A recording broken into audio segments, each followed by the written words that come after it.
Assalamualaikum warahmatullahi wabarakatuh. Perkenalkan, nama saya Rian Abdul Muhid, jurusan Hukum Ekonomi Syariah, kelas C semester 5.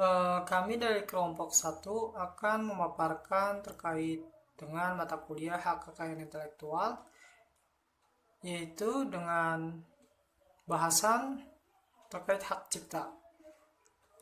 Kami di sini akan membahas secara inti atau singkat mengenai sejarah hak cipta, kedua pengaturan hak cipta di Indonesia, ketiga yaitu konvensi internasional hak cipta, keempat yaitu ruang lingkup hak cipta, kemudian yang kelima dasar hak cipta, keenam pencipta, ciptaan dalam hak cipta, ketujuh yaitu subjek hak cipta, serta terakhir kedelapan yaitu hak-hak pencipta. Nah, mungkin karena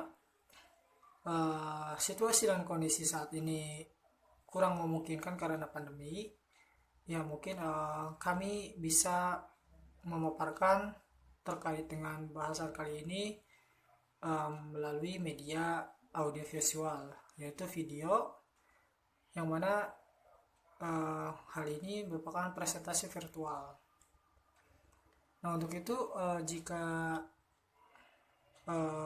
banyak kekurangan atau hal apapun itu, mohon untuk dimaklumi dan mengerti.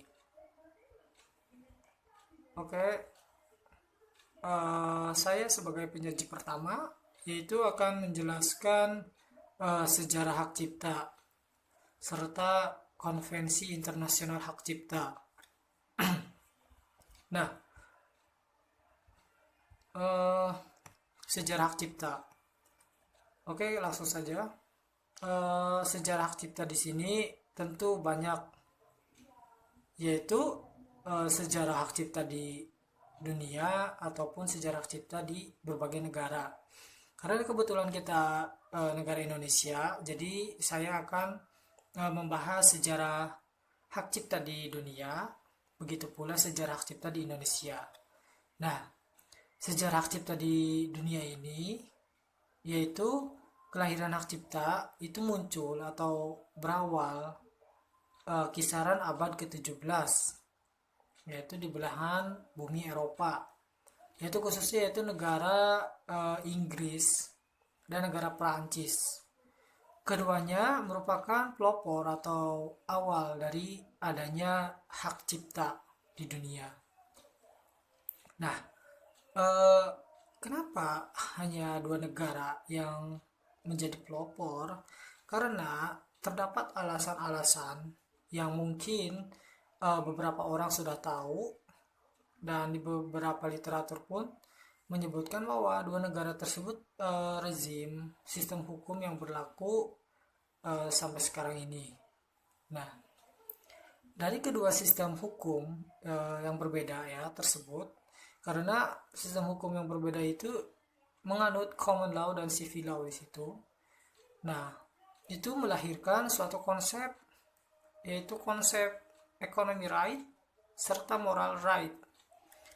Nah, economy right ini atau hak ekonomi ini itu tentu mengedepankan aspek ekonominya dibandingkan hak moral atau hal lainnya seperti mengedepankan hak-hak personal seperti itu. Hak ekonomi ini lebih mengacu kepada aspek ekonominya. Oke, lanjut. Nah, konsep economy right ini ya dilahirkannya di Inggris, yang mana pada waktu itu dilahirkan di atas fondasi praktik ekonomi, ya seperti halnya percetakan dan penerbitan buku waktu itu. Tetapi pada waktu itu terkait ekonomi itu lebih kepada ya kepentingan bisnis, yaitu bagi kerajaan Inggris. Nah, tetapi di situ walaupun dalam praktik ekonomi di situ menyebutkan bahwa adanya monopolistik dan kapitalistik, lambat laun waktu menjawab dan merubah konsep tersebut. Terbilang sebagai perubahan progresif ya.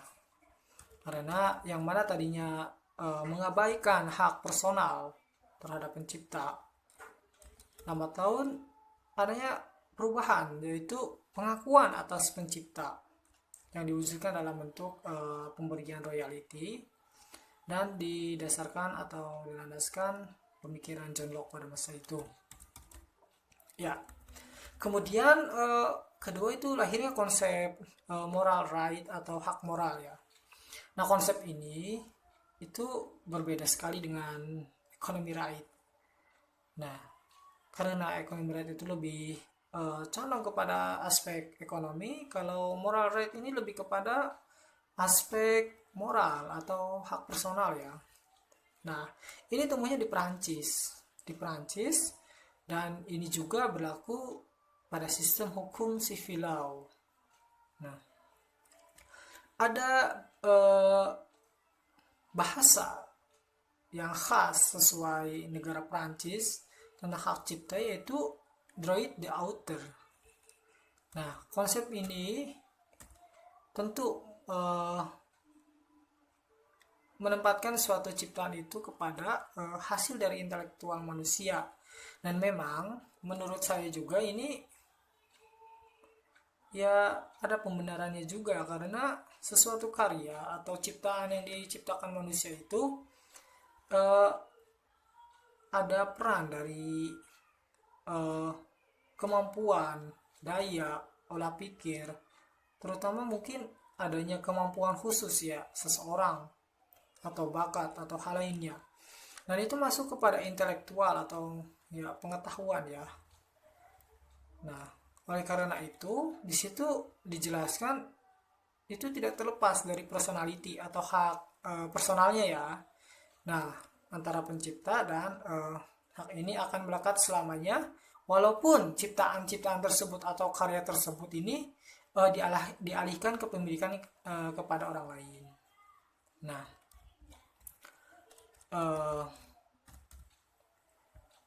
ada perbedaan juga dari hak ekonomi atau ekonomi right serta moral right, selain daripada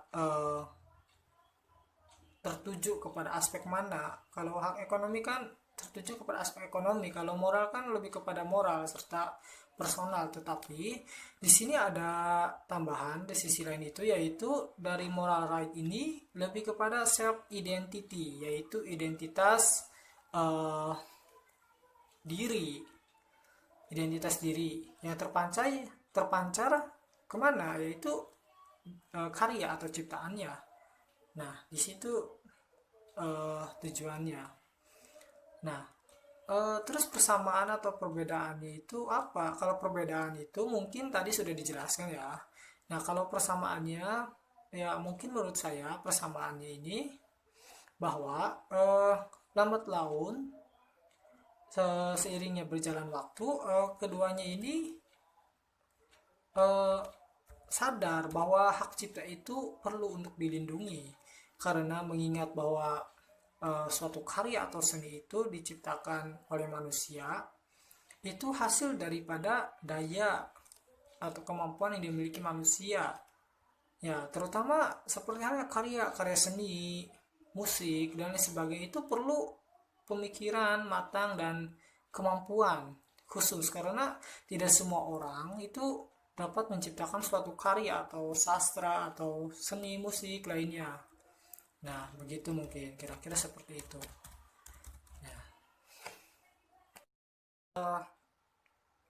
Kita kembali lagi membahas mengenai hak cipta, yang mana sebelumnya kita telah membahas perjalanan sejarah hak cipta baik itu di dunia maupun di Indonesia. Kemudian kita akan membahas mengenai konvensi internasional hak cipta. Setidaknya kita ini tahu bahwa konvensi internasional hak cipta ini setidaknya ada tiga konvensi. Pertama yaitu konvensi Bern atau Bern Convention, yang kedua yaitu Konvensi Geneva atau Geneva Convention, kemudian Rome Convention atau Konvensi Roma yang ada di Italia. Pertama, Konvensi Bern. Konvensi Bern ini merupakan persetujuan yang mana persetujuan tersebut pertama kali disetujui di negara Swiss, kota Bern, waktu itu pada tahun 1886. Nah, konvensi ini merupakan kelanjutan daripada konvensi Paris, yaitu pada tahun 1883. Nah, kemudian kedua konvensi tersebut, yaitu konvensi Paris serta konvensi Bern, ini membentuk suatu badan yang bertugas atau yang bertugas mengenai hal-hal administratif.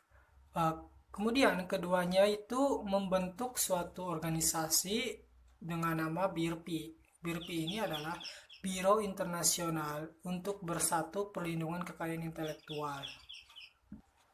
Kemudian konvensi Bern ini bukanlah sekedar untuk memenuhi tujuan bahwa hak cipta ini adalah diatur dan ditetapkan di negara-negara anggotanya, melainkan juga yang lebih penting adalah konvensi ini yaitu menetapkan serangkaian untuk membentuk atau menciptakan serangkaian tolak ukur minimum yang diatur dan harus dipenuhi oleh undang-undang hak cipta dari masing-masing negara. Nah, kemudian konvensi Bern ini bersifat otomatis, berarti otomatis di sini tidak memerlukan persyaratan secara eksplisit untuk mendaftarkannya dalam konvensi Bern ini, berarti otomatis. Nah, kemudian konvensi Bern ini menyatakan bahwa di sini semua karya kecuali berupa fotografi dan sinematografi akan dilindungi sekurang-kurangnya 50 tahun ya setelah si pembuatnya meninggal dunia. Namun berbeda pada masing-masing negaranya, seperti Uni Eropa ini jangka waktunya lebih lama ya, lebih lama ini. Kemudian di sini ada juga batas minimum juga.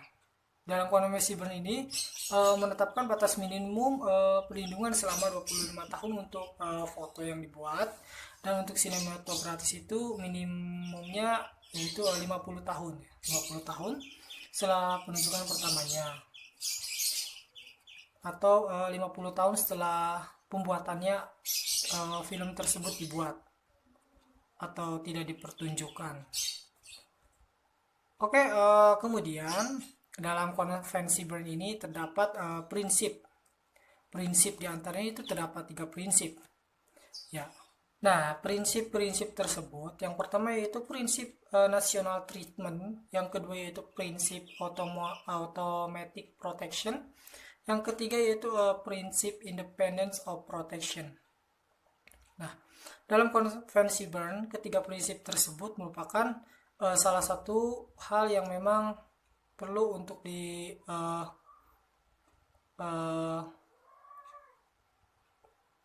diperhatikan, dan memang itu adalah sesuatu hal yang kewajiban.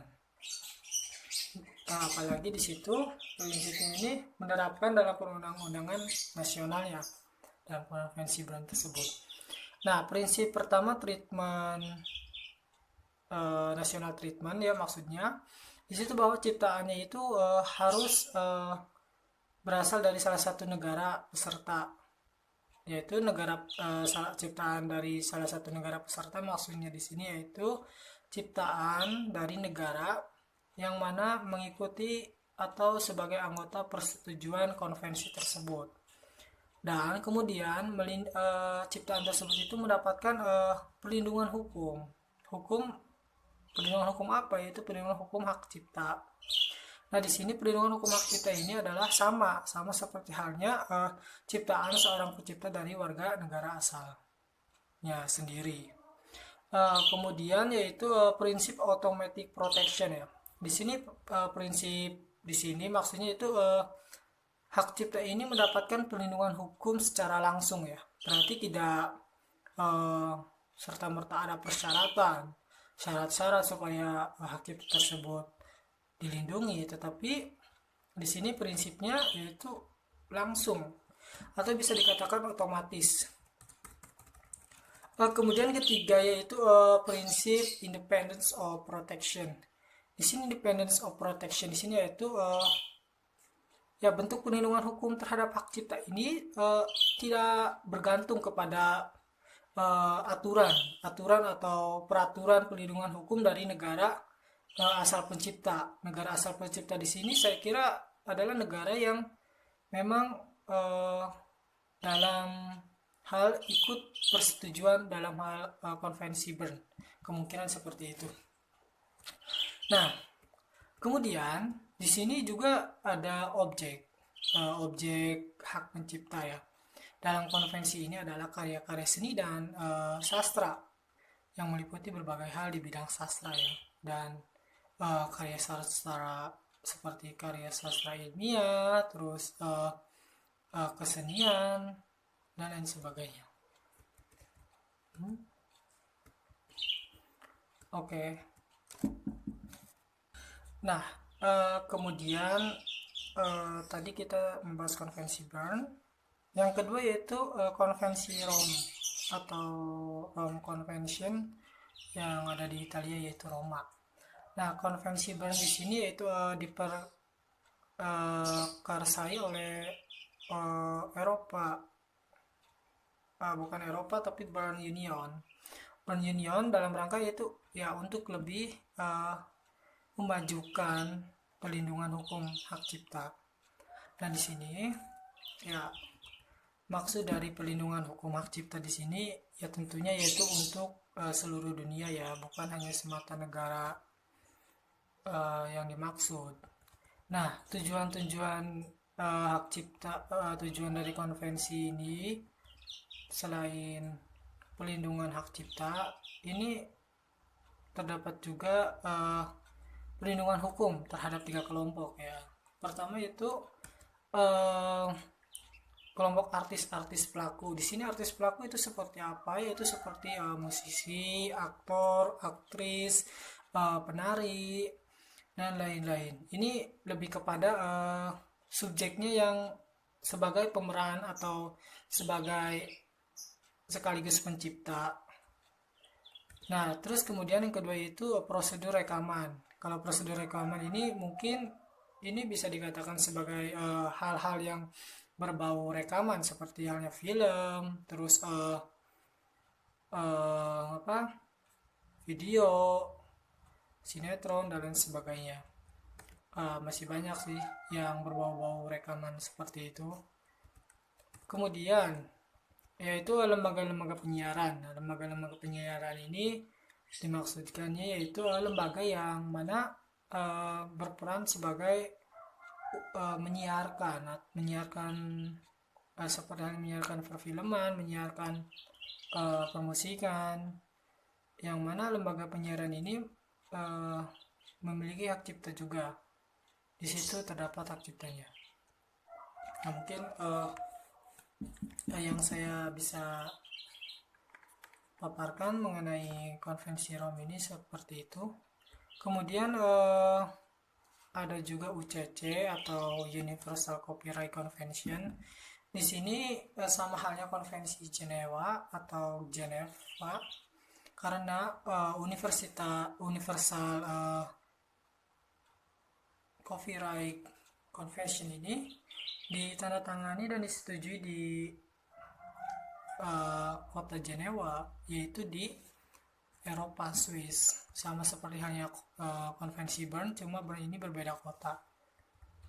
Nah, di sini konvensi Bern ini, konvensi Geneva atau UCC Universal Copyright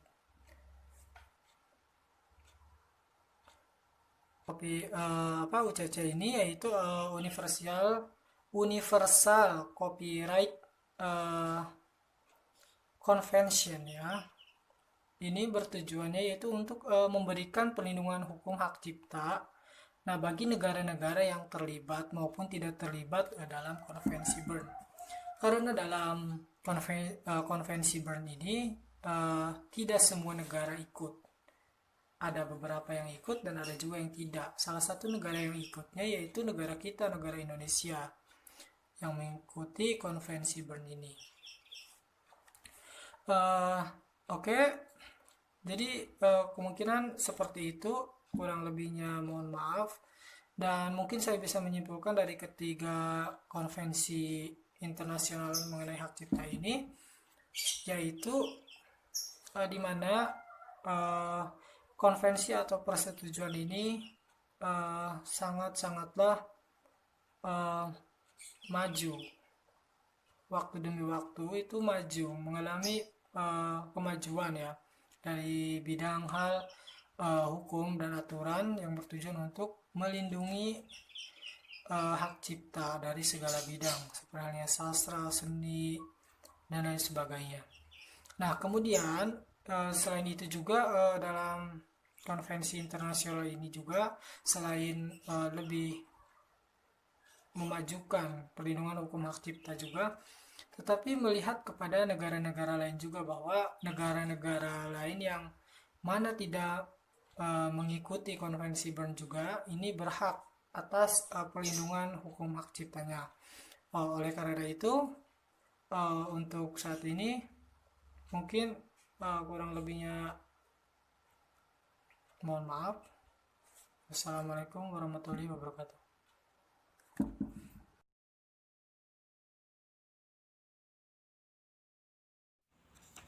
Selanjutnya, saya Lili Alfiana Ahza akan memaparkan materi tentang pengaturan hak cipta. Di Indonesia, Undang-Undang tentang Hak Cipta sudah ada sejak pemerintahan Hindia Belanda, yaitu Undang-Undang tentang Hak Cipta Utrecht 1912 Staatsblad nomor 600 tahun 1912. Namun, pada tahun 1982,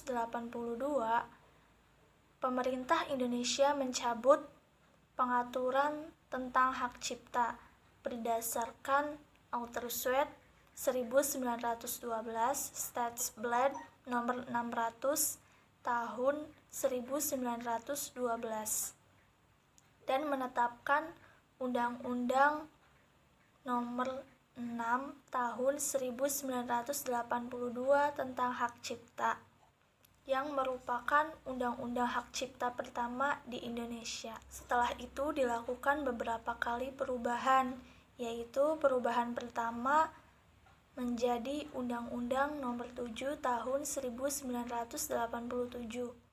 Perubahan ini pada hakikatnya sebagai bentuk respon dari hukum hak cipta terhadap perkembangan yang ada di masyarakat. Kedua, Undang-Undang Hak Cipta kembali direvisi dengan diberlakukannya Undang-Undang Nomor 12 Tahun 1997. Setelah direvisi untuk yang kedua kalinya, Undang-Undang Hak Cipta diganti dengan Undang-Undang Nomor 19 Tahun 2002. Kemudian Undang-Undang Hak Cipta diperbaharui lagi dengan Undang-Undang Nomor 28 Tahun 2014 tentang Hak Cipta yang berlaku sampai saat ini di Indonesia.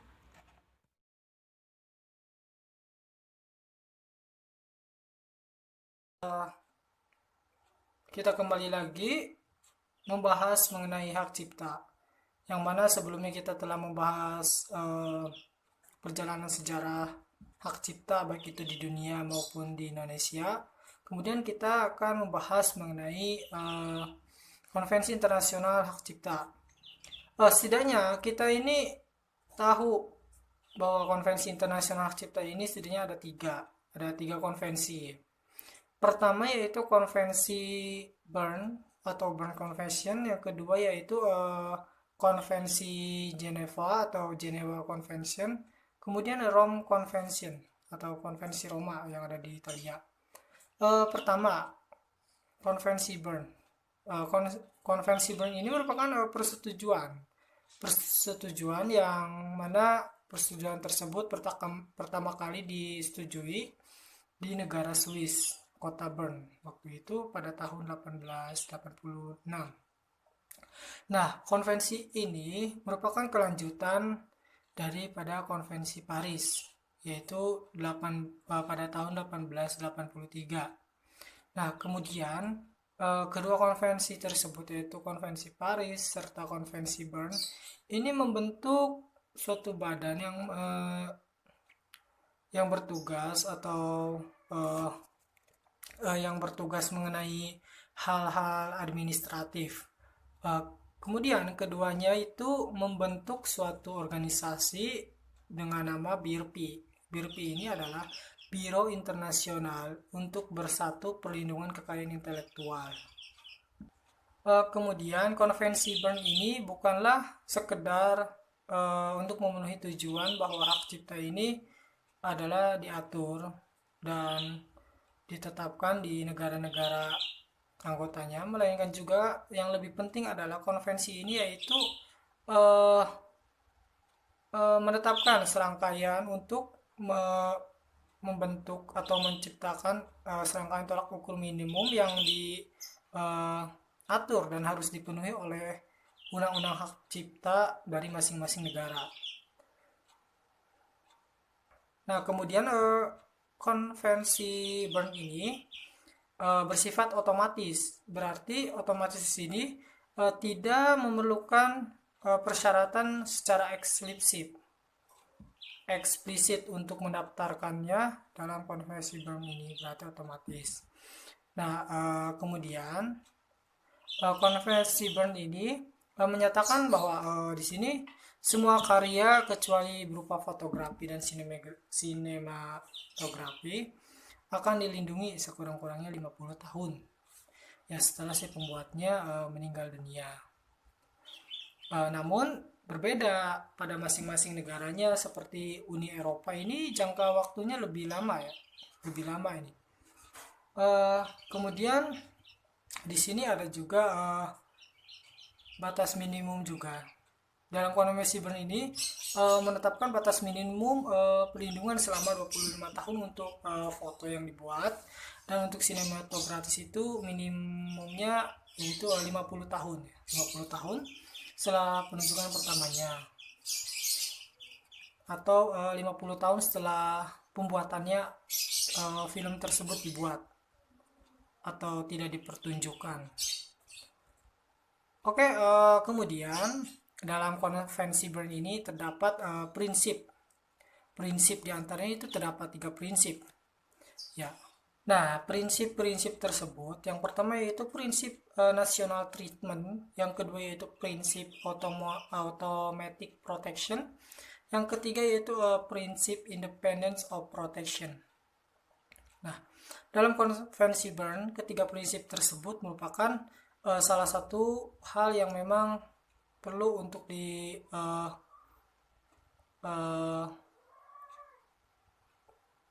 diperhatikan, dan memang itu adalah sesuatu hal yang kewajiban. Apalagi di situ prinsipnya ini menerapkan dalam perundang-undangan nasional ya, dalam konvensi Bern tersebut. Nah, prinsip pertama treatment national treatment ya, maksudnya di situ bahwa ciptaannya itu harus berasal dari salah satu negara peserta, yaitu ciptaan dari salah satu negara peserta. Maksudnya di sini yaitu ciptaan dari negara yang mana mengikuti atau sebagai anggota persetujuan konvensi tersebut. Dan kemudian ciptaan tersebut itu mendapatkan perlindungan hukum. Perlindungan hukum apa? Yaitu perlindungan hukum hak cipta. Nah, di sini perlindungan hukum hak cipta ini adalah sama seperti halnya ciptaan seorang pencipta dari warga negara asalnya sendiri. Kemudian yaitu prinsip automatic protection ya. Di sini prinsip di sini maksudnya itu hak cipta ini mendapatkan perlindungan hukum secara langsung ya. Berarti tidak serta-merta ada persyaratan syarat-syarat supaya hak cipta tersebut dilindungi, tetapi di sini prinsipnya yaitu langsung atau bisa dikatakan otomatis. Kemudian ketiga yaitu prinsip independence of protection. Di sini independence of protection di sini yaitu ya bentuk perlindungan hukum terhadap hak cipta ini tidak bergantung kepada aturan atau peraturan perlindungan hukum dari negara asal pencipta. Negara asal pencipta di sini saya kira adalah negara yang memang dalam hal ikut persetujuan dalam hal konvensi Bern. Kemungkinan seperti itu. Nah, kemudian di sini juga ada objek hak pencipta ya. Dalam konvensi ini adalah karya-karya seni dan sastra yang meliputi berbagai hal di bidang sastra ya, dan karya sastra seperti karya sastra ilmiah, terus kesenian dan lain sebagainya. Oke. Nah, kemudian tadi kita membahas konvensi Bern. Yang kedua yaitu konvensi Rome atau Rome Convention yang ada di Italia yaitu Roma.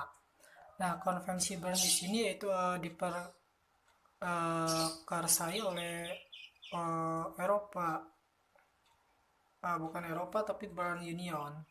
Bern Union dalam rangka yaitu ya untuk lebih memajukan perlindungan hukum hak cipta. Dan di sini ya maksud dari perlindungan hukum hak cipta di sini ya tentunya yaitu untuk seluruh dunia ya, bukan hanya semata negara yang dimaksud. Nah, tujuan hak cipta, tujuan dari konvensi ini selain perlindungan hak cipta, ini terdapat juga perlindungan hukum terhadap 3 kelompok ya. Pertama itu kelompok artis-artis pelaku. Di sini artis pelaku itu seperti apa? Yaitu seperti musisi, aktor, aktris, penari dan lain-lain. Ini lebih kepada subjeknya yang sebagai pemeran atau sebagai sekaligus pencipta. Nah, terus kemudian yang kedua itu prosedur rekaman. Kalau prosedur rekaman ini mungkin ini bisa dikatakan sebagai hal-hal yang berbau rekaman seperti halnya film, terus video, sinetron dan lain sebagainya. Masih banyak sih yang berbau-bau rekaman seperti itu. Kemudian yaitu lembaga-lembaga penyiaran. Nah, lembaga-lembaga penyiaran ini dimaksudkannya yaitu lembaga yang mana berperan sebagai menyiarkan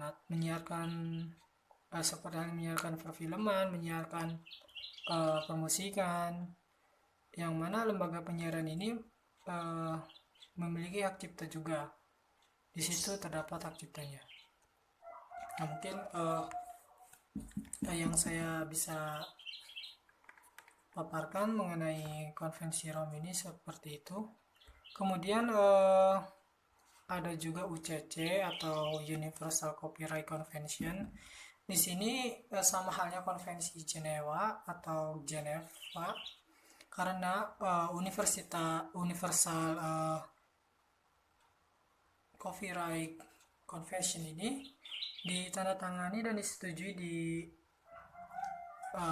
kota Jenewa, yaitu di Eropa, Swiss. Sama seperti halnya konvensi Bern, cuma Bern ini berbeda kota. Nah, di sini konvensi Bern ini, konvensi Geneva atau UCC Universal Copyright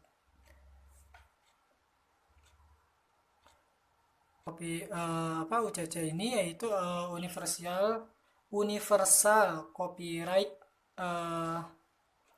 Convention ya. Ini bertujuannya yaitu untuk memberikan perlindungan hukum hak cipta. Nah, bagi negara-negara yang terlibat maupun tidak terlibat dalam konvensi Bern. Karena dalam konvensi Bern ini tidak semua negara ikut. ada beberapa yang ikut dan ada juga yang tidak. Salah satu negara yang ikutnya yaitu negara kita, negara Indonesia, yang mengikuti konvensi Bern ini.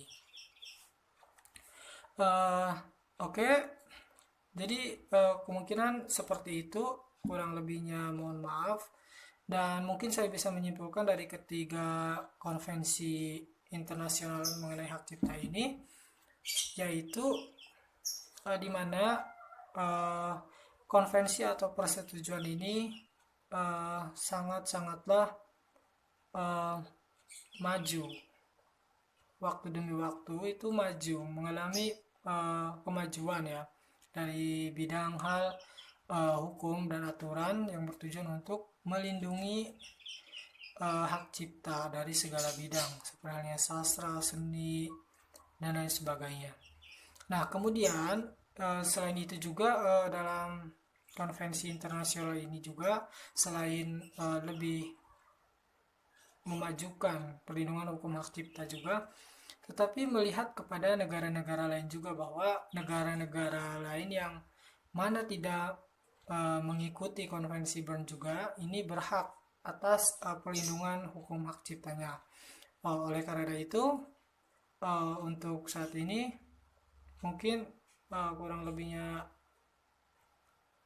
mohon maaf. Assalamualaikum warahmatullahi wabarakatuh.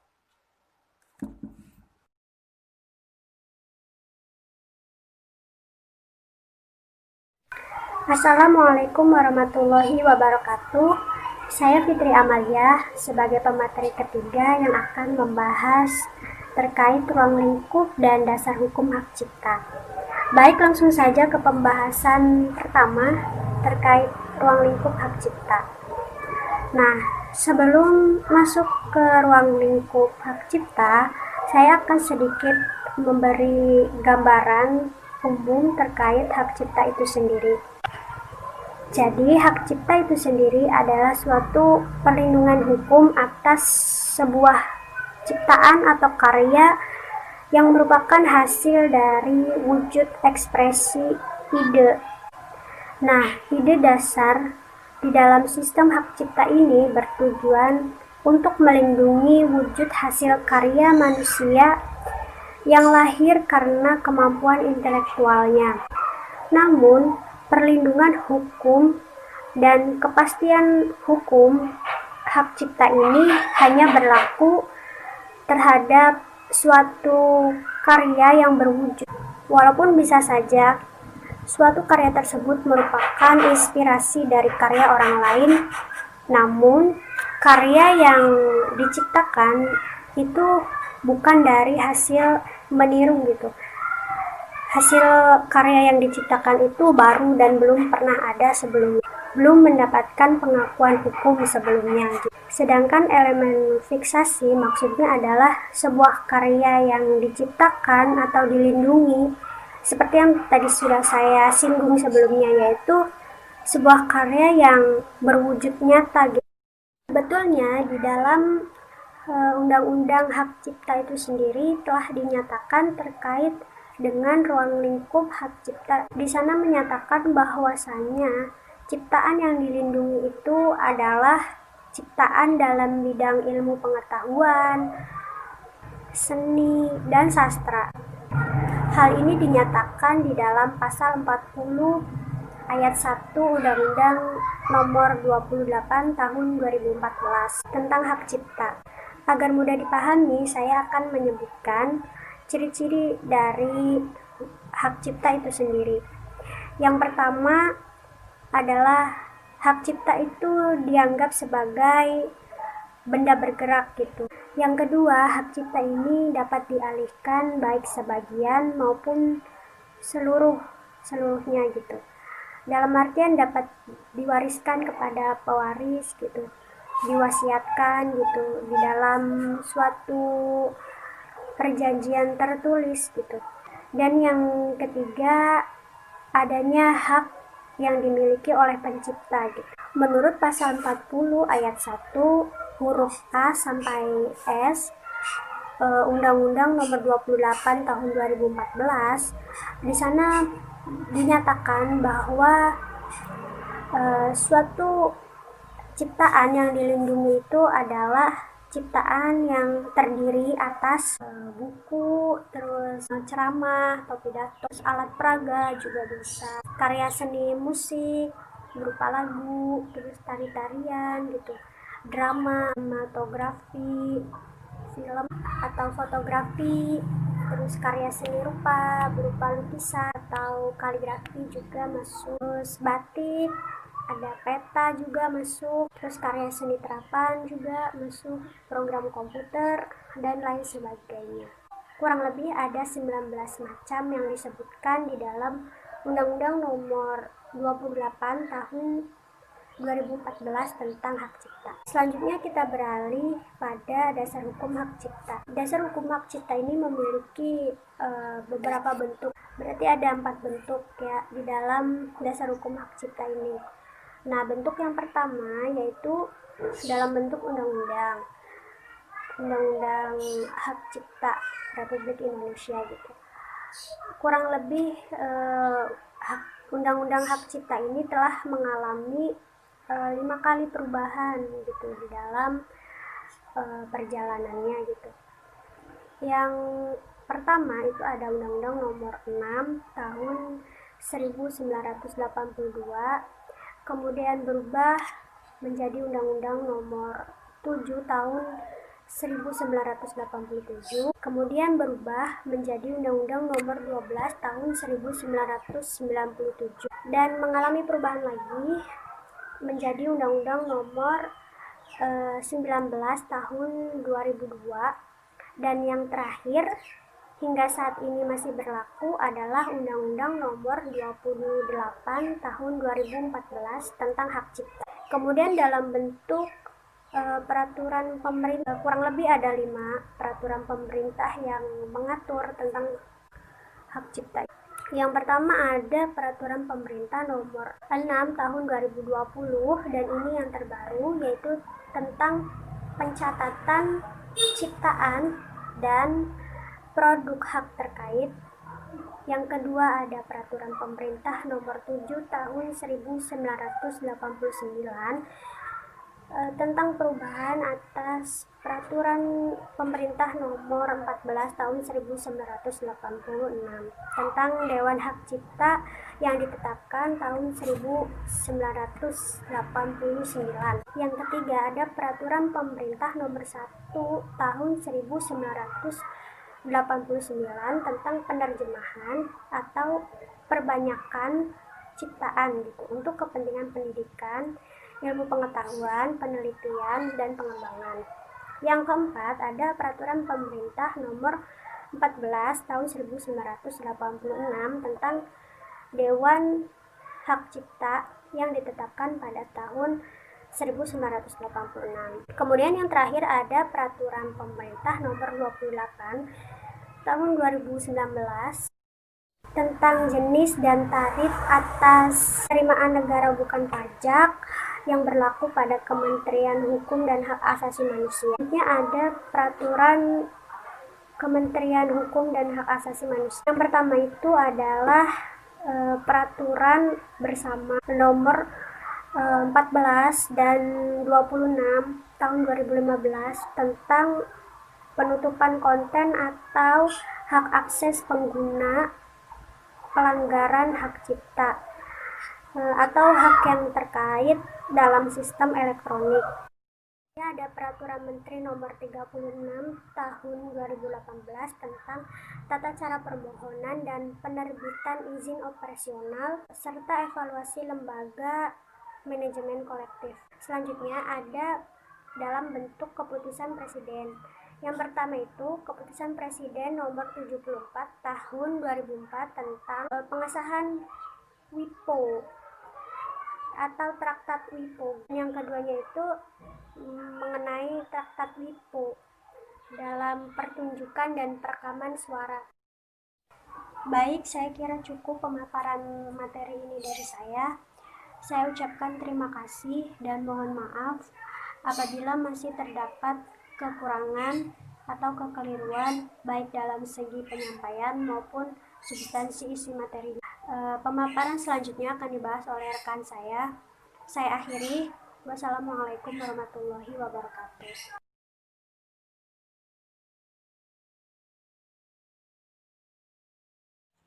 Selanjutnya, saya akan memaparkan tentang apa itu pencipta dan ciptaan dalam hak cipta.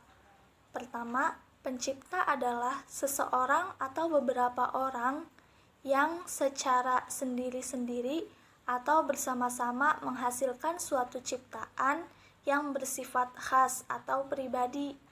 Dalam pasal 31 Undang-Undang Nomor 28 Tahun 2014 tentang hak cipta, yang dianggap sebagai pencipta yaitu orang yang namanya pertama disebut dalam ciptaan, kedua dinyatakan sebagai pencipta pada suatu ciptaan, ketiga disebut dalam surat pencatatan ciptaan, dan yang keempat tercantum dalam daftar umum ciptaan sebagai pencipta. Selanjutnya yang kedua yaitu ciptaan. Ciptaan adalah setiap hasil karya cipta di bidang ilmu pengetahuan, seni, dan sastra yang dihasilkan atas inspirasi, kemampuan, pikiran, imajinasi, kecekatan, keterampilan, atau keahlian yang diekspresikan dalam bentuk nyata. Ciptaan sifatnya harus asli, bukan merupakan tiruan dari ciptaan orang lain.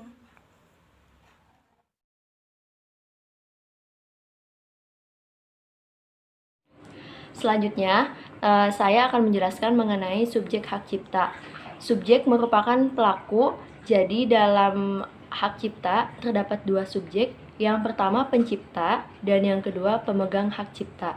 Yang pertama, pencipta merupakan seseorang atau beberapa orang secara bersama-sama menghasilkan suatu ciptaan atau karya berdasarkan kreativitas, kemampuan, ataupun keahlian yang bersifat khas. Yang kedua, ada pemegang hak cipta. Perlu diketahui bahwa pencipta itu disebutnya sebagai pemilik hak cipta. Jadi, pemegang hak cipta itu maksudnya orang lain yang lebih lanjut yang menerima hak dari si pencipta atau pemilik hak cipta. Contohnya, saya bekerja di perusahaan X yang bergerak di bidang penerbitan pers. Kemudian selama bekerja saya menghasilkan karya-karya ilustrasi saya yang dimuat oleh perusahaan. Nah, peraturan perusahaannya bahwa hasil kerja saya atau hasil ide-ide saya selama saya bekerja itu menjadi milik perusahaan. Kemudian sekarang saya akan pensiun. Saya baru menyadari bahwa hasil-hasil kerja saya terdahulu adalah harus jelas siapa penciptanya, siapa pemilik hak ciptanya, siapa pemegang hak ciptanya.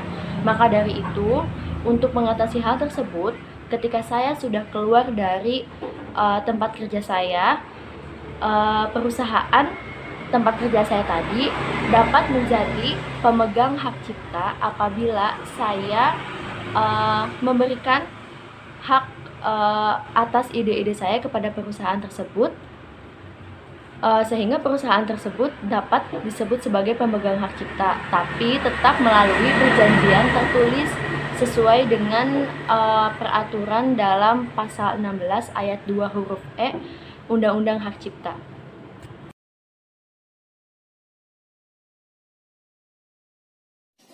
Assalamualaikum warahmatullahi wabarakatuh. Saya Hilma Febrianti dari HESC semester 5 akan menjelaskan tentang hak-hak pencipta.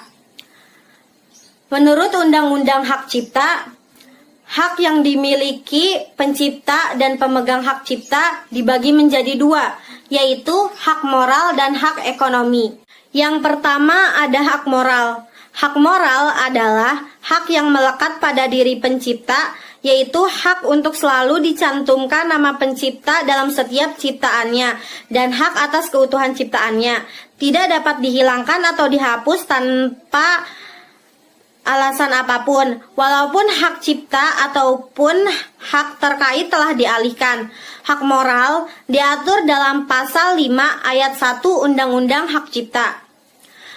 hak moral dibagi menjadi dua, yaitu hak untuk diakui sebagai pencipta dan yang kedua hak keutuhan karyanya. Yang pertama ada hak untuk diakui sebagai pencipta. Menurut pasal 5 ayat 1 huruf A dan B, hak ini mempunyai maksud bahwa nama pencipta harus tercantum pada karya seorang pencipta yang diperbanyak, diumumkan, atau dipamerkan di hadapan publik, menggunakan nama alias atau nama samarannya. Yang kedua itu ada hak keutuhan karya. Hak ini dimaksudkan untuk mencegah tindakan perubahan terhadap ciptaan yang berpotensi merusak reputasi pencipta. Menurut pasal 5 ayat 1 huruf C, Undang-Undang Hak Cipta, dijelaskan bahwa pencipta dapat mempertahankan haknya jika terjadi distorsi ciptaan, mutilasi ciptaan, dan modifikasi ciptaan atau yang dapat merugikan kehormatan atau reputasi pencipta. Selanjutnya adalah hak ekonomi. Hak ekonomi adalah hak yang dimiliki oleh pencipta atau pemegang hak cipta untuk mendapatkan manfaat ekonomi dari ciptaannya, atau hak mengizinkan atau melarang orang lain untuk mengumumkan dan atau memperbanyak ciptaannya. Hak ekonomi diatur dalam pasal 8 dan 9 Undang-Undang Hak Cipta. Hak ekonomi meliputi hak penerbitan, hak penggandaan, hak adaptasi, hak distribusi, dan hak pertunjukan. Sekian pemaparan materi dari kelompok kami, kurang lebihnya mohon maaf. Wassalamualaikum warahmatullahi wabarakatuh.